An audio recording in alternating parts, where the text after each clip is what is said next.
everyone, this is Tony from Her Homestead Skills, and today's topic is probably one of the most difficult ones that I have found to try and express, and I have no idea why, but I have tried to do this video 2-3 times and gave up because I found it rather difficult to say what I wanted to say. And the video basically is on preparedness, and with what's going on around us, both in the US and Canada right now, it is becoming much more apparent that being prepared is something that we all need to do a little bit better. Now, my whole channel, in a sense, is about preparedness, even though I have never promoted it that way. I have done quite a number of videos on canning foods and other ways to preserve foods, and that is all about preparedness. I have done a few videos that have raised some people's ire on how to overcome the canning lid shortages, like what we can do, and rather than fuss and fret over the fact that we can't get canning lids, that there are other things that we can do. I still plan to do some more experimentation on using some of the older glass top jars that are scarce, but they are available. I know that there's some people out in Western Canada that use those quite frequently and have a multitude of those jars available, but where I am, they are considered vintage, antique, and not necessarily something that you use, but something that you display. So, and I would rather see how well they can be used in a situation where they may need to be used. In my particular case, I am not on a piece of land, therefore how I can prepare is also quite limited.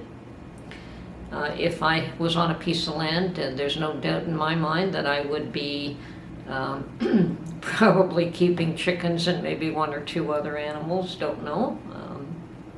But I'm not on a piece of land, so that's not an option. Limited. So, but from where I'm limited doesn't mean I can not prepare. Certainly I can prepare within my means.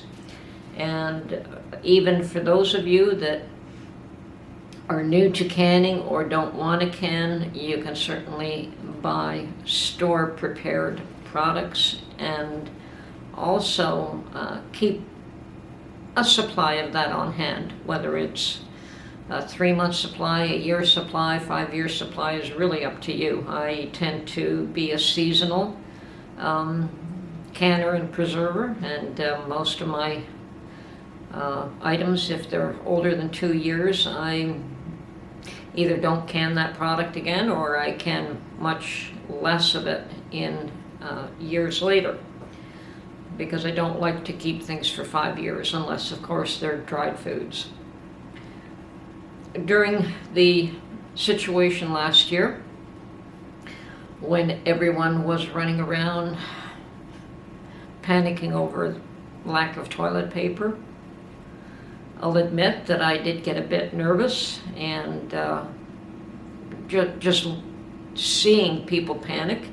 And I had a little chat with Mark, and we decided that I should go out and purchase large quantities of beans and rice. Because beans and rice, sorry, I had to sneeze there. Because beans and rice will prevent hunger. And I'll admit that my generation, anyone close to me has never known hunger. Now, why am I having difficulty with this subject? For one thing, there's a lot of YouTubers out there who are pressing the panic button at every turn and telling people if they haven't prepared now. They're already too late, that they have a lot to fear, that Lord knows what's going to happen, that Armageddon is around the corner. And while there might be some validity to what they're saying, I don't believe it's the right approach. And it's not the approach I want to take. So my thought, once again, is yes, prepare. Yes, learn as many skills to looking after yourself as possible. Yes, keep a reasonable amount of medication in your home. If you do take medication, keep some medical supplies, keep some food. My daughter was concerned about her grandfather in BC because of all the flooding. And she tried to reach him and couldn't, and I said, well, they tend to be like that sometimes. They don't answer the phone all the time. So there are times I try to call them, and I call them 2-3 days in a row, and they still don't answer the phone. I said, but they're not in the area where this flooding occurred, so I'm sure they're probably fine. But for those where the flooding has occurred, are experiencing hardship, and I don't know that any amount of preparedness would have prepared them for what they're facing today. That doesn't mean you don't prepare. I understand that, this is out west and this is far away and we don't see it, and all we do is hear about it on the news. I mean, yes, it is 3,000 miles away from us.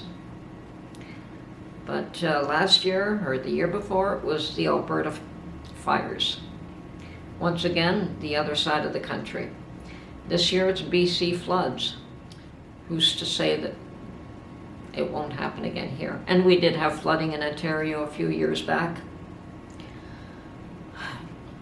When I was still in my home, we had flooding. Fortunately, my home didn't flood badly, although there was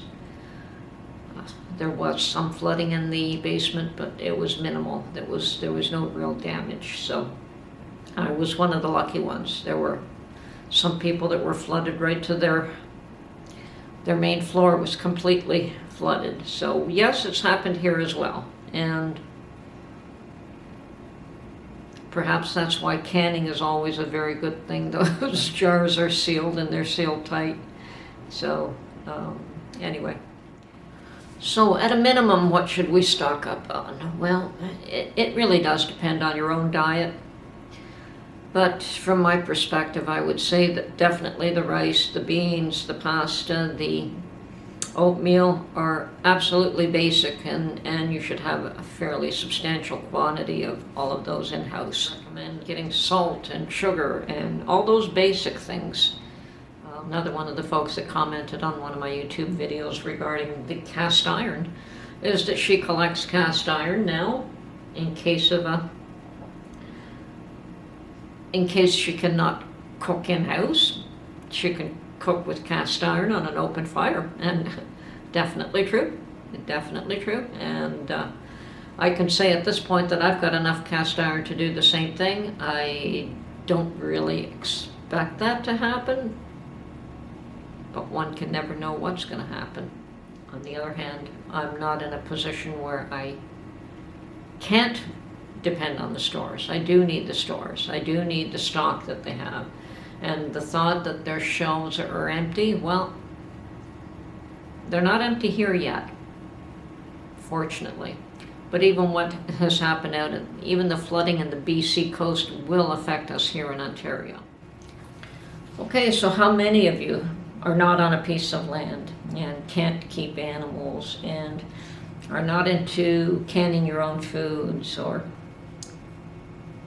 don't know very much about prepping and don't really want the prepper label? I can understand that. You can still go out to the stores and stock up on canned goods and dry goods, and there's a multitude of canned goods and dry goods that you can keep in-house. It's one of those things that you maybe want to make a list and say, well, these are the things that I want. These are the things that we eat, so we should keep some of these on hand. Now, I also stocked up on canned tuna. I must have 20 or 30 cans of canned tuna. Probably should start eating some of those too. Anyway, there's no reason that you can't start small. But a small closet can do very well for a small pantry. There is the thought that China has warned their people to stock up on food. And people wonder why. We all have to wonder why. Maybe they know something that we don't know. No one here has told us to stock up on food. As a matter of fact, unfortunately, everyone here always tells you that everything's going to be okay, that there's nothing to concern yourself about, that there's always going to be help in case of disasters. And yes, there is help, but it's up to you to decide what you can do and what you're willing to do. And if you're willing to trust the system to provide the goods that you need, all well and good. I think that they will do their best to do so. The supply chain system is broken. We know that now, but that doesn't mean that they will not attempt to get goods and services out to the public. They will probably do the very best they can to continue to do that. And on a personal level, I have no immediate fear that there is going to be a food shortage, but anything is possible. And being prepared to even a small degree is better than not at all. Okay. Anyway, learn new skills. Do what you can for yourself, and what can I say? Lend a helping hand to those who need it. Okay, this is Tony from Homestead Skills. An unusual video for me, and anyway, catch you on the next one.